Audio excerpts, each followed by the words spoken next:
Claims are names without any meaning to anyone except between the two, the consumer and the producer of the token, right? So that's really between them two. They've decided and they've defined this is what it's going to look like.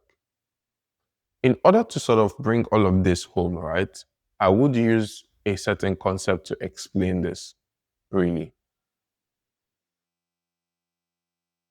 Now, all of this would make sense because we have simply just spoken about all of this in the sense. One, there are three different parts of a JWT token. First, the header. The header contains the algorithm, which is an HS256, and the type is a JWT. The second is the payload. Now, the payload contains different types of claims, like I did mention, standard claims, right?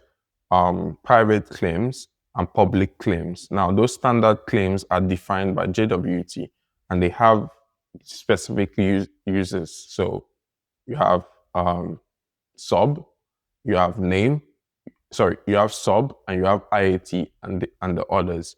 Name and admin is basically a public claim and you sort of submit that for yourself.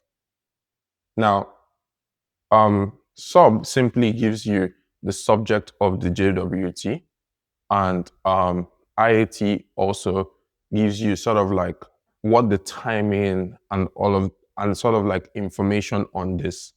So really, at the end of the day, this entire concept, once it is hashed, what it does, it is produces this. Once all of this information is hashed, that is the header, the payload, and the JWT signature. Once all of this is hashed together, it produces this signature called a JSON Web Token. When we introduced API security, we did explain a concept of authentication and authorization, amongst other things. And we did say that we have various concepts for authentication, one of them being OAuth.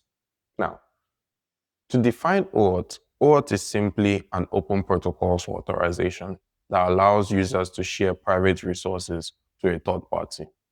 There are various roles that are included in an OAuth mechanism. Number one is a client ID. A client ID serves as a username for an application. A client secret, number two, serves as a password for your application. Three, you have a resource owner,